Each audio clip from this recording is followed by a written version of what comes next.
श्रावणी सोमवार निमित्त शहरातील शिवमंदिरात भाविकांची गर्दी, शहरातील रिक्षा चालकांची भूक हडताळ आणि वाहतूक पोलिसांनी राबवली ऑपरेशन ऑल आउट मोहीम. पोलिसांना यंदाची गटारी चांगलीच पावली आहे. दीपामावस्येच्या रात्री गटारी साजरी करून वाहन चालवणाऱ्या दिवट्यांवर नजर ठेवण्यासाठी ठाणे वाहतूक पोलिसांनी ऑपरेशन ऑल आउट मोहीम राबवली.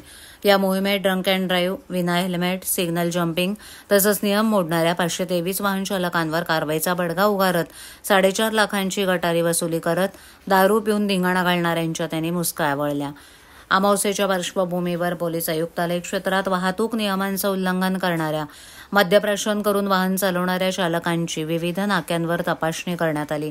या कारवाईत गुन्हे अन्वेषण विभाग, स्थानिक पोलीस, गस्ती पथक, वाहतूक पोलिसांच्या पथकानं एकत्रितपणे कारवाई केली. यामध्ये शनिवारी एका रात्रीत एकूण 1109 वाहनं तपासण्यात आली. त्यापैकी वाहतुकीचे नियम न पाळणाऱ्या 523 वाहन चालकांवर कारवाईचा बडगा उगारण्यात आला.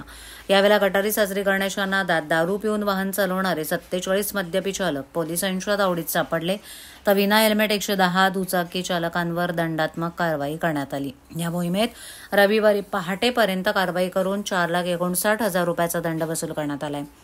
राज्यात सध्या हिट अँड रन प्रकरण चांगलंच चर्चिले जात असताना नशेखोरांमुळे गेल्या काही महिन्यांपासून अनेक जणांचे बळी गेलेत.